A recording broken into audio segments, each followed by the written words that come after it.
Bien, bonjour les amis. Aujourd'hui, nous allons parler des bases de données. Très bien. Ici, on dit, voici la table élève de la base de données BDLM. Présentée selon le modèle relationnel, chaque élève est identifié par un numéro matricule unique. C'est-à-dire, nous avons les matricules, nous avons les noms, nous avons les prénoms, nous avons les classes et nous avons les sexes. Petit 1, on dit que signifie le cycle SQL. Petit 2, citer les champs de cette table. Petit 3, écrire une requête SQL permettant de créer cette base de données.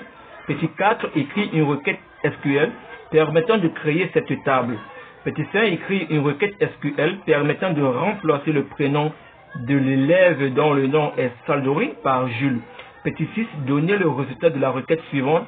Select matricule nom prénom from élève where classe égale à terminal allemand. Petit 7, écrire la requête SQL pour supprimer l'élève gang ou. Très bien, nous allons passer à la correction. On dit ici, petit 1, SQL signifie quoi? Structured Query Language.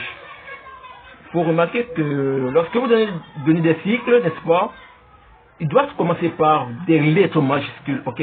Ici, nous avons un S majuscule, Q majuscule et L majuscule. Très important. Petit 2, les champs de cette table. En fait, quels sont les champs de cette table? En fait, c'est d'abord pour un champ, les amis. Un champ, n'est-ce pas, c'est un élément qui permet de différencier une table de façon unique. Ok? Par exemple, nous avons les matricules, nous avons les noms, nous avons les prénoms, nous avons les classes, nous avons les sexes, qui représentent un champ, qui représentent des champs. Ok? Petit 3, requête de création. Quelle est la requête de création de cette base de données? Déjà, il faut savoir que quelle est la syntaxe, ok? Quelle est la syntaxe qui permet, n'est-ce pas, de créer une requête, qui permet de créer une base de données. C'est quoi? C'est create database, nom de la base de données.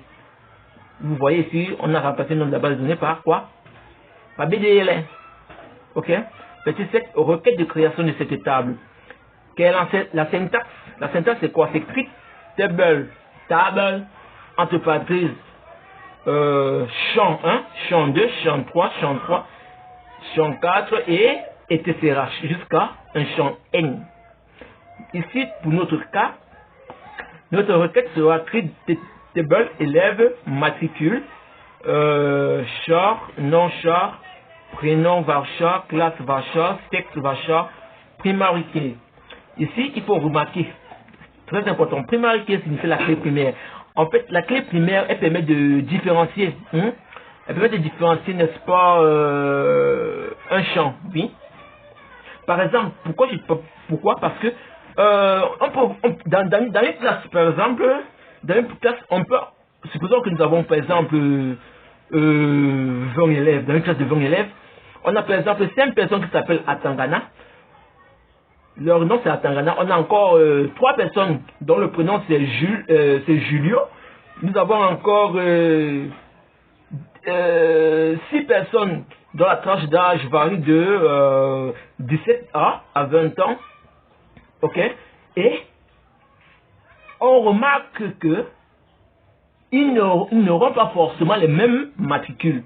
Donc du coup, notre clé primaire ici, primary key, sera le matricule. Pourquoi? Parce que le matricule permet de différencier une personne.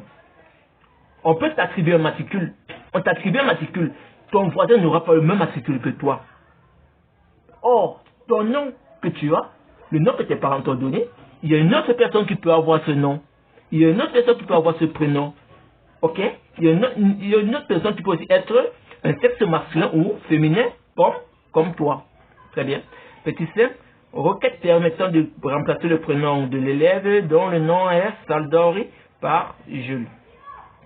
Donc voilà, la syntaxe, c'est quoi? C'est object from table set junior égale à Jules, where matricule égale à 13G234. Ou encore, on peut dire object from élève set junior égale à Jules, where nom égale à Saldori.